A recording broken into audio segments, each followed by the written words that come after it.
Igneous rocks అనేటివి చాలా కఠినమైనవి, ఇంకా పొరలు లేనివి. అందుకే వీటి డ్యూరబిలిటీ ఎక్కువ కాబట్టి వీటిని ఇన్ఫ్రాస్ట్రక్చర్, హైవే రోడ్ కన్స్ట్రక్షన్లో బెసాల్ట్ గ్రానైట్ని క్రష్డ్ స్టోన్స్గా యూజ్ చేస్తారు. సెడిమెంటరీ రాక్స్ ఇవి గాలి, నీరు, మంచు వలన ఏర్పడిన సెడిమెంట్స్ అంటే శాండ్, క్లే, ఆర్గానిక్ మ్యాటర్ క్రమంగా ఒత్తిడి వల్ల డిపాజిషన్ అయ్యి sand stone, lime stone, shale వంటి రాక్స్గా మారుతాయి. వీటిలో ఫాజిల్స్ అండ్ స్పోర్స్ ఉండడం వల్ల సాఫ్ట్గా ఉంటాయి. అందుకే వీటిని కన్స్ట్రక్షన్లో సిమెంట్, జిప్సమ్గా ఉపయోగిస్తారు. Next metamorphic rock.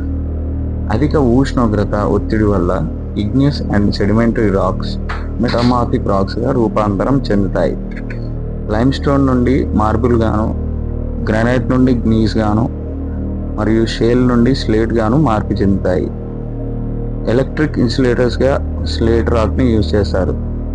స్టాచ్యూస్, మాన్యుమెంట్స్లో మార్బుల్ రాక్ని ఉపయోగిస్తారు.